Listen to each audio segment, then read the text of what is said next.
નમસ્કાર વિદ્યાર્થી મિત્રો, આજે આપણે સૌપ્રથમ થેલેસેમિયાની ચર્ચા કરીએ. તો થેલેસેમિયા દૈહિક રંગસૂત્રો પર આવેલા પ્રચ્છન્ન જનીનની ખામીથી થતો રુધિરનો રોગ છે. એટલે મનુષ્યમાં પુરુષ અને સ્ત્રીમાં 1 થી 22 જોડ, પહેલી 1 થી 22 જોડ એ દૈહિક રંગસૂત્રો હોય. તો માનવમાં પુરુષ અને સ્ત્રીમાં પહેલી 1 થી 22 જોડ દૈહિક રંગસૂત્ર હોય, 23મી જોડમાં લિંગી રંગસૂત્રો હોય. તો દૈહિક રંગસૂત્રો પર આવેલા પ્રચ્છન્ન જનીનની ખામીથી રુધિર સંબંધિત રોગ થાય છે, જે થેલેસેમિયા છે. એટલે થેલેસેમિયા દૈહિક રંગસૂત્રો પર આવેલા પ્રચ્છન્ન જનીનની ખામીથી થતો રુધિરનો રોગ છે. બંને વાહક પિતૃઓ દ્વારા, એટલે માતા અને પિતા, એટલે કોઈ બાળકના માતા અને પિતા બંને વાહક હોય, એટલે કે વિષમ યુગ્મી હોય, તો તેના દ્વારા સંતતિમાં આ રોગ વારસામાં આવે છે. આ રોગ થવાનું કારણ જનીનની વિકૃતિ અથવા જનીન દૂર થવા. જનીન દૂર થવા એટલે લોપ થવો. લોપ થવો એટલે રંગસૂત્રનો કોઈ ભાગ તૂટી જાય અને તેનું વિઘટન થઈ જાય, તેને લોપ થયો કહેવાય. આગળ પણ આપણે લોપ વિકૃતિ એટલે શું, લોપ નામની વિકૃતિ એટલે શું, તેની ચર્ચા કરી ચૂક્યા છીએ. તો આ રોગ થવાનું કારણ જનીનની વિકૃતિ અથવા જનીન દૂર થવા એટલે કે લોપ થવો એ છે. જેના આખરી પરિણામમાં, એટલે કે આ પ્રકારની વિકૃતિ આવે, જનીન વિકૃત થાય કે લોપ થાય, એટલે તેનું આખરી પરિણામ શું આવે? તો તેના આખરી પરિણામમાં હિમોગ્લોબિનના નિર્માણમાં વપરાતી આલ્ફા અને બીટા શૃંખલાના સંશ્લેષણમાં ઘટાડો થાય છે. તો હિમોગ્લોબિનનો અણુ જે છે, કે જે આપણા માનવના રુધિરમાં રક્તકણમાં આવેલ છે, એ હિમોગ્લોબિનના બંધારણમાં 2 આલ્ફા શૃંખલા અને 2 બીટા શૃંખલા હોય.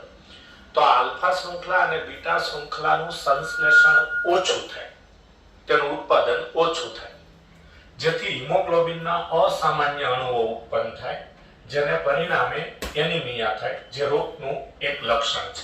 તો થેલેસેમિયામાં આ રીતે આલ્ફા અને બીટા શૃંખલાનું સંશ્લેષણ ઓછું થાય, એટલે હિમોગ્લોબિનના અસામાન્ય અણુ બને અને તેથી એનિમિયા થાય. એટલે એનિમિયા એ થેલેસેમિયાનું એક લક્ષણ છે. આલ્ફા થેલેસેમિયામાં આલ્ફા શૃંખલાનું સંશ્લેષણ ઓછું થાય અને બીટા થેલેસેમિયામાં બીટા શૃંખલાનું ઉત્પાદન અસર કરતા છે. એટલે આનો મતલબ એવો છે, થેલેસેમિયા 2 પ્રકારના હોય, એક આલ્ફા થેલેસેમિયા અને બીજું બીટા થેલેસેમિયા. આલ્ફા થેલેસેમિયામાં આલ્ફા શૃંખલાનું ઉત્પાદન ઓછું થાય અને બીટા થેલેસેમિયામાં બીટા શૃંખલાનું ઉત્પાદન ઓછું થાય. આલ્ફા થેલેસેમિયા દરેક પિતૃના, એટલે માતા અને પિતાના 16મા રંગસૂત્ર ઉપર નજીક આવેલા HbA1 અને HbA2, અહીં Hb હિમોગ્લોબિનની સંજ્ઞા છે, જનીનો દ્વારા નિયંત્રિત થાય છે. અને તે 1 કે 4 જનીનોમાંથી વધુ જનીનોમાં વિકૃતિ થાય કે જનીનોનો લોપ થાય, એટલે કે જનીનો દૂર થાય, તેના કારણે જોવા મળે છે.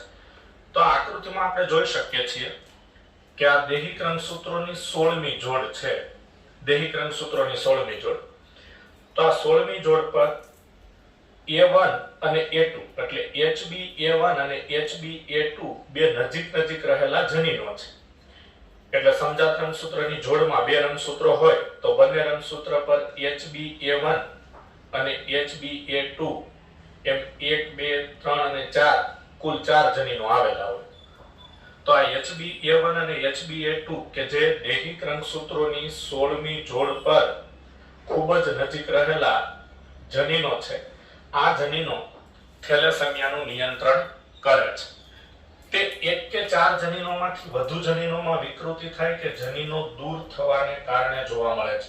એટલે આમાંથી કેટલા જનીનો વિકૃત થાય છે? HbA1, HbA2, HbA2, આ 4માંથી કેટલા જનીનો દૂર થાય છે કે કેટલા જનીનોનો લોપ થાય છે? 1 જનીન, 2 જનીન, 3 જનીન કે 4 જનીન? તો આ જનીનોમાં કેટલા જનીનોમાં, 1 થી 4 જનીનોમાં થી વધુ જનીનોમાં, એટલે કેટલા જનીનોમાં, 1, 2, 3 કે 4 જનીનોમાં વિકૃતિ થાય કે જનીનો દૂર થાય તો થેલેસેમિયા થાય. જેમ વધુ જનીનોને અસર થાય તેમ આલ્ફા ગ્લોબિન અણુઓનું ઉત્પાદન ઓછું થાય. તો આલ્ફા થેલેસેમિયા છે એમાં આલ્ફા ગ્લોબિન શૃંખલા ઓછી ઉત્પન્ન થાય. એટલે 1 થી 4 જનીનો, આ 1 2 3 અને 4, 1 થી 4 જનીનોમાં જેમ વધુ જનીનો વિકૃત થાય એટલે વધુ જનીનોને અસર થાય તેમ આલ્ફા ગ્લોબિન અણુનું ઉત્પાદન ઓછું થાય. એટલે ધારો કે 2 જનીનોને અસર થાય એના કરતા 3 જનીનો વિકૃત થાય, 4 માંથી 2 જનીનને બદલે 3 જનીન વિકૃત થાય તો આલ્ફા શૃંખલાનું ઉત્પાદન ઓછું થાય. આલ્ફા શૃંખલાનું ઉત્પાદન ઓછું થાય એટલે એટલી આલ્ફા થેલેસેમિયાની અસર વધુ થાય. 3 જનીનોને અસર થઈ હોય તો હજી વધુ આલ્ફા શૃંખલા ઓછી બને તો આલ્ફા થેલેસેમિયાની અસર વધે. બીટા થેલેસેમિયા એકલ જનીન HBB કે જે દરેક પિતૃના એટલે માતા અને પિતાના 11માં રંગસૂત્ર ઉપર આવેલ છે. એટલે બીટા થેલેસેમિયા માટે જવાબદાર જનીન 11મી જોડના રંગસૂત્ર પર આવેલ છે. તેને HBB થી દર્શાવવામાં આવે છે.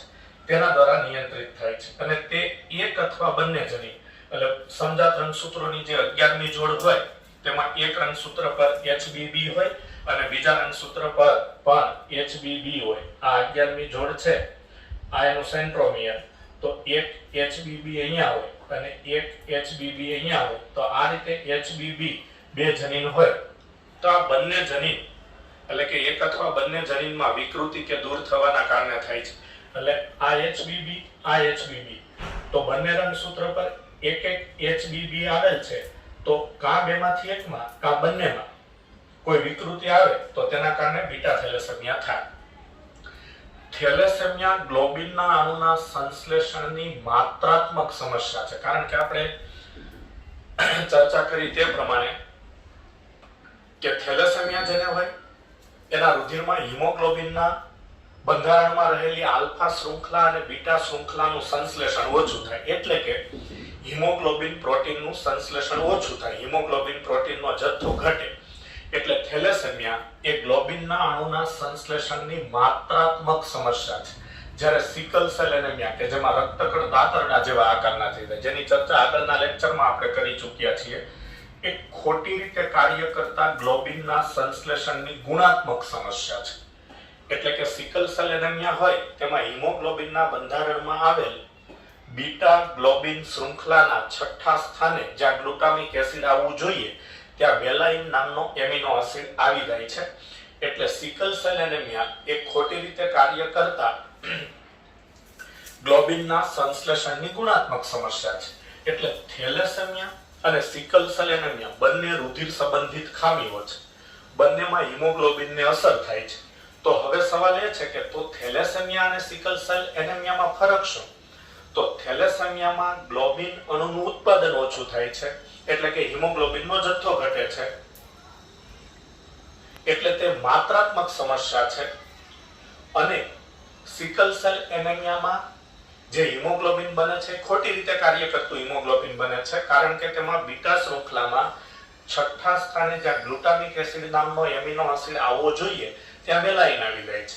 એટલે તે ગ્લોબિનના સંશ્લેષણની ગુણાત્મક સમસ્યા છે. તો આ થેલેસેમિયાની વાત થઈ. હવે આપણે ડાઉન સિન્ડ્રોમ જે પણ એક આનુવંશિક રોગ છે, આનુવંશિક અનિયમિતતા છે, તો ડાઉન સિન્ડ્રોમની ચર્ચા કરીએ. પણ ડાઉન સિન્ડ્રોમની ચર્ચા કરતા પહેલા આપણે રંગસૂત્રોની સંખ્યાકીય અનિયમિતતાની વાત કરીએ.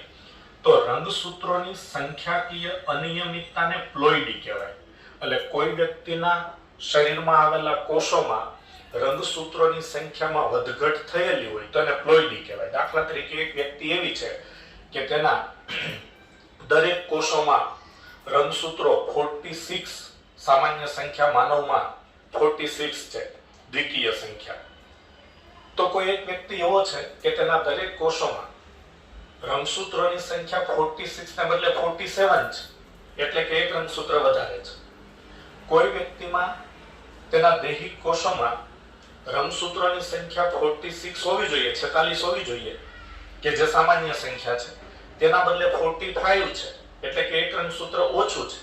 આ રીતે કોઈ વ્યક્તિના કોષોમાં રંગસૂત્રોની સંખ્યા ઓછી હોય કે વધારે હોય, એટલે કે 46 ને બદલે 47 હોય કે 45 હોય, તો એ રંગસૂત્રોની સંખ્યામાં વધઘટ થઈ એટલે રંગસૂત્રોની સંખ્યામાં થતી વધઘટને પ્લોઇડી કહેવાય. પ્લોઇડીના બે પ્રકાર, એન્યુપ્લોઇડી અને પોલિપ્લોઇડી.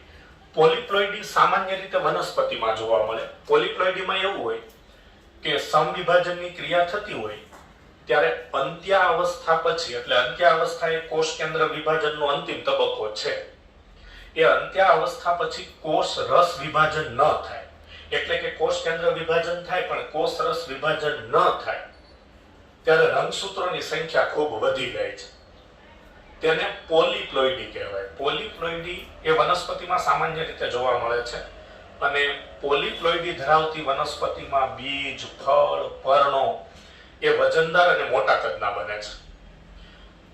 મનુષ્યમાં પોલિપ્લોઇડી કેન્સર કોષોમાં જોવા મળે. એટલે ધારો કે કોઈ વ્યક્તિને ચામડીનું કેન્સર થયું છે તો એ ચામડીના જેટલા ભાગમાં કેન્સરની ગાંઠ છે તો તેના કોષોમાં, એટલે કે કેન્સર કોષોમાં પોલિપ્લોઇડી હોય. એટલે પોલિપ્લોઇડીમાં રંગસૂત્રોનું આખું જૂથ વધી જાય છે. આખું જૂથ વધી જાય છે એટલે કે સામાન્ય રીતે 46 રંગસૂત્રો હોવા જોઈએ તેના બદલે તેમાં 23 રંગસૂત્રો વધી જાય, એટલે 46 + 23 તો 69 થઈ જાય. એટલે રંગસૂત્રોનું આખું જૂથ વધી જાય છે. એટલે કેન્સર કોષોમાં કોઈ વ્યક્તિમાં આવું થાય કારણ કે અંત્યાવસ્થા પછી કોષરસ વિભાજન ન થયું હોય એટલે રંગસૂત્રોનું આખું જૂથ વધી જાય, રંગસૂત્રોનો આખો સમૂહ વધી જાય ત્યારે વ્યક્તિમાં કેન્સર કોષોમાં પોલિપ્લોઇડીની ખામી જોવા મળે છે. પરંતુ એન્યુપ્લોઇડીમાં સમજાત રંગસૂત્રોની કોઈ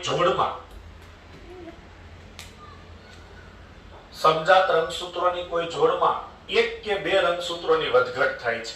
એટલે કાં એક રંગસૂત્ર વધી જાય, કાં એક રંગસૂત્ર ઘટી જાય, કાં બે રંગસૂત્રો વધી જાય, કાં બે રંગસૂત્રો ઘટી જાય. એટલે એન્યુપ્લોઇડી એટલે સમજાત રંગસૂત્રોની કોઈ જોડમાં એક અથવા બે રંગસૂત્રો વધી જાય કે ઘટી જાય તો તેને એન્યુપ્લોઇડી કહેવાય. અને પોલિપ્લોઇડી એટલે રંગસૂત્રોનો આખો સમૂહ વધી જાય, રંગસૂત્રોનું આખું જૂથ વધી જાય, તેને પોલિપ્લોઇડી કહેવાય. પોલિપ્લોઇડી વનસ્પતિમાં સામાન્ય છે, મનુષ્યમાં તે કેન્સર કોષોમાં જોવા મળે છે. એન્યુપ્લોઇડીના આગળ બે પ્રકાર, હાઇપોપ્લોઇડી અને હાઇપરપ્લોઇડી. હાઇપો એટલે ઓછું, હાઇપર એટલે વધુ. એટલે હાઇપોપ્લોઇડીમાં સમજાત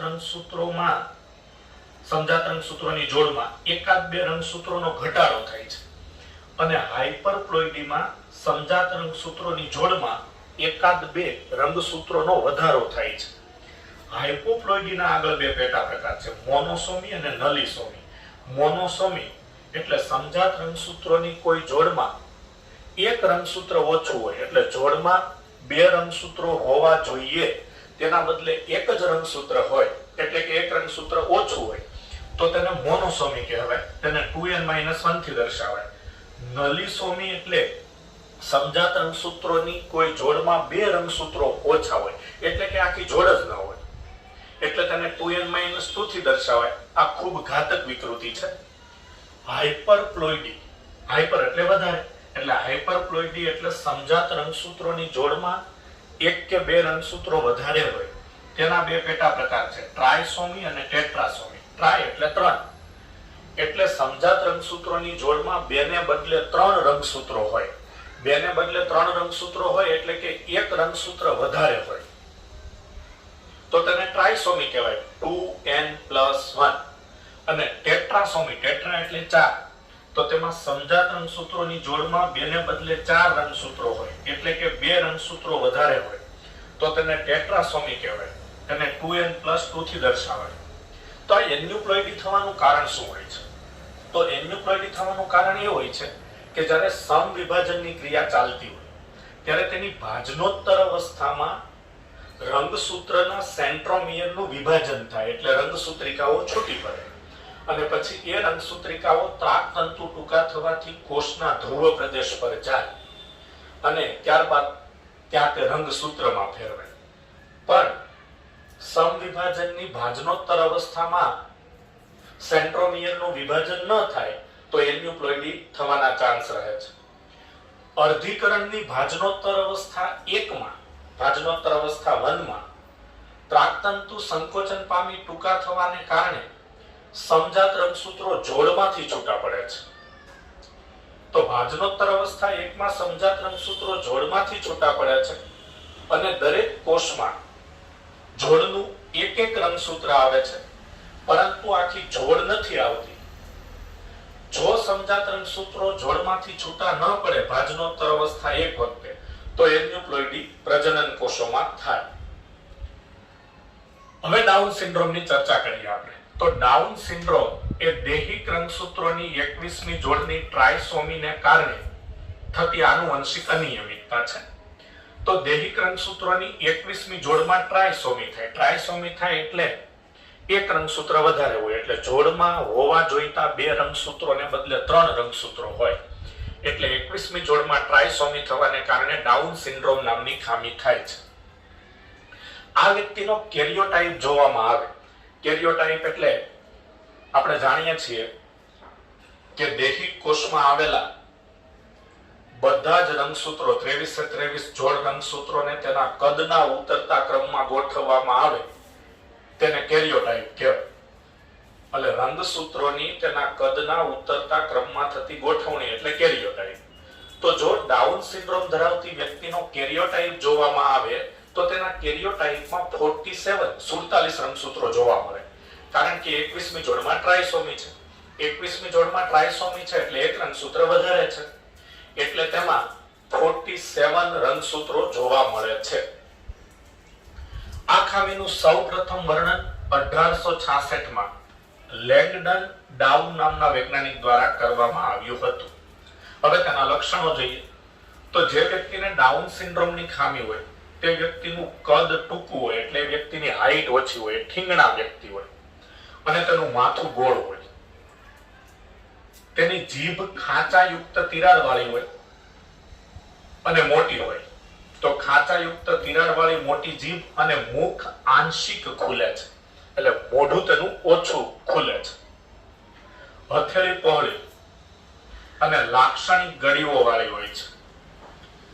શારીરિક અને માનસિક મંદતા, એટલે આવી વ્યક્તિ મંદ બુદ્ધિ વાળી હોય છે તથા માનસિક વિકાસ પણ રૂંધાયેલો હોય છે.